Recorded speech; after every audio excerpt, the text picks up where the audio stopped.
April 18, 1937. Shri 404 ఒక పిచ్చుడు అడుగుతున్నాడు, భగవాన్ నిష్ఠ అంటే ఏమిటి? భూమధ్యంలో దృష్టిని నిలిపేది ఎలాగా? స్వామి నిష్ఠ అంటారు కదా, నిష్ఠ అంటే ఏమిటి స్వామి? భూమధ్యంలో దృష్టిని నిలపమంటున్నారు, ఎలాగ నిలపాలి అని అడిగాడు ఆయన. ఇప్పుడు మహర్షి వారు అంటున్నారు, నువ్వు అన్నింటినీ ఎలా చూస్తున్నావు? ఇవన్నీ కనబడడం ఏదో కాంతి సహాయంతోటేనా? ఏదైనా ఒక దృశ్యం కనపడాలంటే అక్కడ ఒక వెలుగు ఉండాలి కదా. ఈ జగదృశ్యం కనపడాలంటే సూర్యుడి వెలుగు ఉండాలి కదా. ఉండాలమ్మా. అలాగే నువ్వు దేనినైనా చూస్తున్నావు అంటే అవన్నీ కనపడడానికి ఏదో ఒక కాంతి సాయం ఉండాలి. కాంతి యొక్క ప్రకాశంలో ఈ కనబడేవన్నీ ఉంటాయి. అవునా? కాంతి ప్రకాశంలోనే ఉంటాయి ఇవన్నీ. అవునమ్మా. అయితే ఆ కాంతిని ఎలా చూడాలి? అంతేనేనమ్మా. మీ ప్రశ్నకి అర్థం కాంతిని ఎలా చూడాలి? ఇప్పుడు నీ ప్రశ్నకి అర్థం ఏమిటంటే ఒక కాంతిలో అన్నిటినీ చూస్తున్నావు, మరి ఆ కాంతిని చూడడం అదే నువ్వు అడిగావు కదా, దృష్టిని ఎక్కడ నిలపాలి అని. అన్నిటినీ ఏ కాంతిలో నువ్వు చూస్తున్నావో ఆ కాంతి మీద నీ దృష్టిని పెట్టు. అయితే మరి భూమధ్యం యొక్క ప్రాముఖ్యత ఏమిటండి? చాలా మంది భూమధ్యంలో పెట్టు అంటారు కదా, దాని ప్రాముఖ్యత ఏమిటి? అప్పుడు మహర్షుల వారు అన్నారు, దాని అర్థం బహుశా నీవు చూడడం కళ్ళతో కాదు అని చెప్పడానికేమో. ఎందుకంటే కళ్ళతో చూడబడేది కాదు నాయనా నువ్వు చూసేది కదా. కళ్ళకు లోపల ఉండి ఉన్న ప్రకాశాన్ని చూడు అని చెప్పడానికేమో. కళ్ళు మూసుకొని 2 కళ్ళకి మధ్యలో పెట్టు అంటున్నారు. మనం 2 కళ్ళతోటి ఇక్కడ బయట ప్రపంచాన్ని చూస్తున్నాం, కళ్ళతో కాదు. కళ్ళతో చూసే వెలి ప్రపంచాన్ని చూసినట్టుగా కాదు, కంటికి ఆధారముగా ఉన్న ప్రకాశాన్ని చూడు అని చెప్పడానికి అలా పెట్టి ఉంటారేమో. ఎంత గొప్ప అర్థం చెప్పారో చూడు భగవాన్. అవునమ్మా. భగవానమ్మా, దానికి అర్థం బహుశా నువ్వు చూడడం కళ్ళతో కాదని చెప్పడానికి కాబోలు. కళ్ళతో కాదరా చూసేది, కళ్ళకి కన్నైన దానిని చూడు అని కళ్ళు మూసుకుని 2 కళ్ళకి నడుమ ఈ కళ్ళకి కళ్ళైన ప్రకాశము దాన్ని చూడు అని చెప్పడానికేమో అన్నారు భగవాన్. మళ్ళీ ఆ ప్రశ్నకుడు అంటున్నాడు, శ్వాసను నియమించమంటున్నారు, ఏం ప్రయోజనం స్వామి అని అడిగాడు. శ్వాసను నియమించమంటారు, దానివల్ల ఏమిటి ప్రయోజనము అని అడిగాడు. అప్పుడు మహర్షి అన్నారు, మనసును నియమించడానికేమో. శ్వాసను నియమిస్తే మనసు నియమింపబడుతుందనేమో. శ్వాసని నియమించుకుంటున్నారు, ఏ ప్రయోజనం కోరి శ్వాసను నియమించమంటున్నారండి అని అడిగితే, మనసును నియమించడానికి అయి ఉండొచ్చు. మనసుని నియమించాలంటే శ్వాసను నియమించాలి. శ్వాసను నియమిస్తే మనసు నియమింపబడుతుంది, అందుకేమో శ్వాసను నియమించమంటున్నారు. ఇదేమో భూమధ్యంలో పెట్టమంటున్నారు, ప్రాముఖ్యత ఏమిటి అన్నారు అని అడిగాడు అతను. అంటే కళ్ళతో బయట చూసినట్లుగా కాదు కదా, అలా చూడడం కాదు, 2 కళ్ళకి వెలుగేదో దానిని చూడమనేమో అని చెప్పారు. భూమధ్యంలో పెట్టాలంటే ఏంటి అని. తర్వాత మరి శ్వాసను నియమించమంటున్నారు కదా, ప్రయోజనం ఏమిటంటే మనసును నియమించవచ్చు గనక. చక్కటి సమాధానాలు ఎంత అద్భుతంగా భగవాన్ చిన్న ముక్కల్లో చెప్తున్నారు అనమాట. కొన్ని నిమిషాల తర్వాత భగవాన్ వారు మళ్ళీ ఇలా అన్నారు, మనస్సు విషయంగా వెలుగుగా కూడా ప్రవర్తిస్తుంది. మన మనస్సుని చూసావా, అది విషయాలుగాను ఉంటుంది, వెలుగుగా కూడా ఉంటుంది. దాని నుంచి విషయాలు వేలు చేస్తే వెలుగే మిగులుతుంది. మనస్సు వెలుగుగాను విషయాలుగాను ఉంటుందంటే విషయాలకు వెలుగునిస్తూ ఉమ్, వెలుగుగాను ఉంటుంది, విషయాలుగాను ఉంటుంది. ఉమ్, సో మనం విషయాల్ని వేరు చేస్తే వెలుగుగా ఉంటుంది ఉమ్, అన్నారు భగవాన్. తర్వాత పృచ్ఛకుడు అన్నారు, అట్టి వెలుగు ఒకటి ఉన్నదని మనకి తెలియాలి కదా ముందు. ఉమ్. అప్పుడు మహర్షి అన్నారు, చూపు గాని గుర్తింపు గాని అట్టి వెలుగు లేకుండా అసాధ్యం కదా. ఒక అవునమ్మా. చూపైనా చూపు వెనకాతల ఒక వెలుగు లేకపోతే చూపుగా వెలి విషయాలు వెలిగింప చెయ్యలేదు. ఉమ్, అలాగే గుర్తింపు, ఒక విషయాన్ని గుర్తించాలన్నా నీ లోపల ఆ వెలుగు లేకపోతే నువ్వు గుర్తించలేవు. ఉమ్, అవునా? అవునమ్మా. చూపు గాని గుర్తింపు గాని అలాంటి వెలుగు లేకపోతే అసాధ్యం. ఉమ్, నిద్రలో దేన్ని గాని ఎట్లు తెలుసుకోవడం? నిద్రలో ఏముంది మరి అక్కడ? దేన్ని తెలుసుకోలేకపోతున్నావు ఎందుకు? అవునా? అవునమ్మా. నిద్రలో అట్టి వెలుగు లేకపోతే అసాధ్యం నిద్రలో. ఉమ్, దేన్ని గాని ఎలా తెలుసుకుంటాము? వెలుగు ఉంది గనుక జాగ్రత్త అవస్థ మనకు అన్నీ తెలుస్తున్నాయి. ఉమ్, దృష్టికి వెలుగు ముఖ్యమైన ఆవశ్యకమై ఉన్నది. అనుదిన జీవితంలో ఇది మనకి స్పష్టమే. ఎందుకంటే వెలుగులలో మనకి సూర్యకాంతి ప్రధానంగా ఉంటుంది. ఉమ్, అందువల్లనే కోటి సూర్య ప్రభ అని సూర్యుని స్తుతించారు. సూర్యకాంతి లేకపోతే ప్రపంచంలో దేనిని మనం గుర్తించలేము, దేనితోనూ సవ్యంగా వ్యవహారం చెయ్యలేము. అందుచేత సూర్యుణ్ణి కోటి సూర్య ప్రభ అని స్తుతించారు అన్నారు. అప్పుడు ఆ పిచ్చుకుడు అన్నాడు, కంటి రెప్పలను వేళ్లతో అదిమితే ఒక వెలుగు కనిపిస్తూ ఉంటుంది కదా భగవాన్ అన్నాడు. మరొకరు అన్నారు, ఆ ప్రకాశాన్ని చూస్తే ప్రయోజనం ఏమిటి అన్నారు. అప్పుడు మహర్షి అన్నారు, గమ్యాన్ని మరవకుండా ఉండడానికి, ఇతరత్ర వ్యాపృతం కాకుండా దృష్టిని నిలపడానికి ఆ సాధన పనికొస్తుంది. నువ్వు నీ గమ్యాన్ని మర్చిపోకుండా ఉండడానికిను, ఇతర విషయాలలోనికి వెళ్లకుండా ఉండడానికిను, దృష్టిని నిలపడానికి అది సాధ్యం అవుతుంది. ఉమ్, కనురెప్పల్ని కొంచెం అదిపితే ఒక రకమైన వెలుగు కనిపిస్తూ ఉంటుంది. దానివల్ల ప్రయోజనం ఏమిటి అంటే ఇతర విషయాల్లోకి వెళ్లకుండా ప్రకాశం మీద నువ్వు దృష్టి పెట్టుకుని ఉంటావు కాబట్టి. అంచేతమ్మా ఇప్పుడు ఏమిటింతకీను భ్రూ మధ్యంలో దృష్టి నిలపడాన్ని గురించి చెప్పారు. ఏదైనా మనకి తెలియాలి అంటే ఒక వెలుగు ఉండాలి అని చెప్పారు. ఆ వెలుగు ఉంటేనే దేనైనా గుర్తించగలమని. వెలుపల వెలుగు ఉండాలి, లోపల వెలుగు ఉండాలి. వెలుగు లేకపోతే అసాధ్యం. నిద్రలో దేన్ని మనం తెలుసుకోలేకపోతున్నాం, వెలుగు లేదు గనక. వెలుగులో వెలుగు ఉంది గనక మనం అన్ని తెలుసుకోగలుగుతున్నాం. దృష్టికి వెలుగు ముఖ్య ఆవశ్యకమై ఉంది. మీ దృష్టికి వెలుగు అవసరమై ఉంది. అనుదిన జీవితంలో కూడా మనం స్పష్టంగా దీన్ని తెలుసుకుంటాం.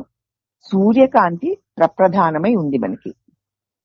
సూర్యుని వెలుగులో జగత్తు నీకు తెలియబడుతోంది. మరి జగత్తు నీకు తెలియబడాలంటే నీ కంటి వెనకాతలు కూడా వెలుగుండాలి. సూర్యుడు ఉన్న కంటి వెనకాతల వెలుగు కన్ను ప్రసరింప చేయలేదనుకో, సూర్యుని వెలుగు, ఆ వెలుగులో జగత్తు తెలియబడదు కదా. తెలియదమ్మా. కంటికి వెలుపల లోపల వెలుగుండాలి. అప్పుడే నీకు వెలి జగత్తు కనపడుతుంది అన్నారు.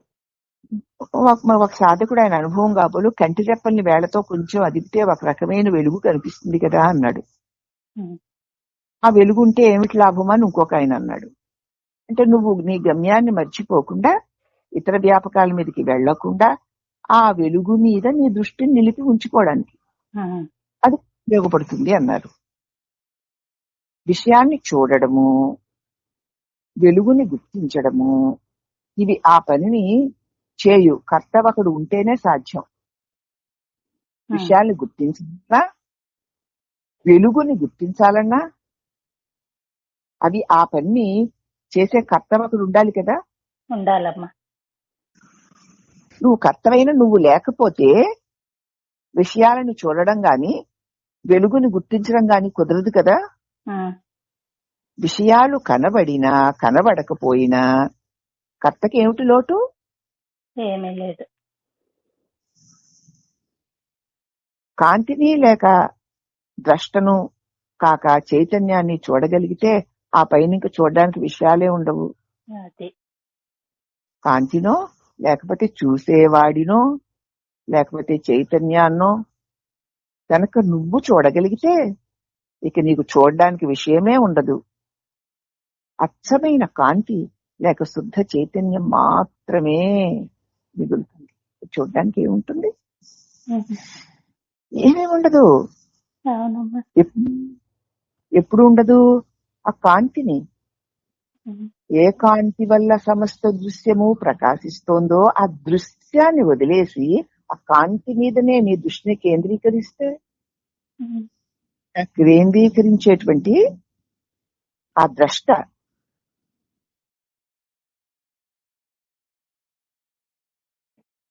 వాడు ఉన్నాడుగా, ఆ ద్రష్టను చూడగలిగితే ఆ పైనకి చూడడానికి ఏ విషయము లేదు. అచ్చమైన కాంతే ఉంటుంది, శుద్ధ చైతన్యం మాత్రమే మిగిలి ఉంటుంది. అంతే, ఇంక రెండోది ఉండడానికి అవకాశమే లేదు అన్నారు భగవాను. మరి ఒక ఆయన అడుగుతున్నారు, మరి శ్వాస నిరోధం ఎందుకు భగవాన్ అని. ఇప్పుడు భగవాన్ అన్నారు, ప్రాణ నిరోధము నియమనములు మనస్సును చెదరనివ్వకుండా నిలుపుకోవడానికి. ప్రాణము ఉచ్ఛ్వాస నిశ్వాసలని నియమిస్తూ ఉండడము మనస్సుని చెదరనివ్వకుండా ఉండడానికి.